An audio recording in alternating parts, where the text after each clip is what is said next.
നല്ല രീതിയിൽ പണം നമ്മുടെ കയ്യിൽ നിൽക്കാനായിട്ട് എന്താണ് മാർഗം എന്നുള്ളൊരു ചോദ്യം വന്നേക്കുന്നത്.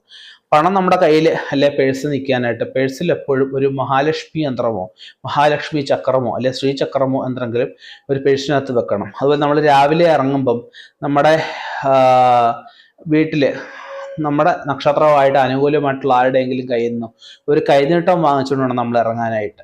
രാവിലെ നമ്മൾ ഇറങ്ങുമ്പോഴോ അല്ലെങ്കിൽ രാത്രി വന്നു കയറുമ്പോഴോ വീട്ടിലൊരു പുതിയ വഞ്ചി വെച്ചിട്ട് കുടുംബക്ഷേത്രത്തിലേക്ക് ഒരു നാണയം നമ്മൾ ഇട്ടിട്ട് വേണം നമുക്ക് രാവിലെ ഇറങ്ങുവാണുമ്പോൾ ഒരു നാണയം ഇട്ടിട്ട് ഇറങ്ങുക. ഒന്നുകിൽ രാവിലെ നാളെ ഇടാൻ പറ്റിയില്ല എങ്കിൽ വൈകിട്ട് വന്നു കയറുമ്പോഴെങ്കിലും ഒരു നാണയം ഇടണം. ആ വഞ്ചി നിറയുമ്പോൾ കുടുംബക്ഷേത്രത്തിൽ അത് സമർപ്പിക്കാം. കുടുംബക്ഷേത്രം അറിയത്തില്ല എങ്കിൽ ദേശത്തെ പ്രധാനപ്പെട്ട ക്ഷേത്രത്തിലും നമുക്ക് സമർപ്പിച്ചാലും മതിയാവും.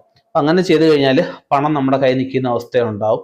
നമ്മുടെ ഗൃഹസംബന്ധമായിട്ട് എന്തെങ്കിലും ദോഷം കിടന്നാലോ വാസ്തുദോഷങ്ങൾ കിടന്നാലോ പണം കൈ നിൽക്കാതെ വരുന്ന അവസ്ഥകളൊക്കെ ഉണ്ട്. അതെന്തെങ്കിലും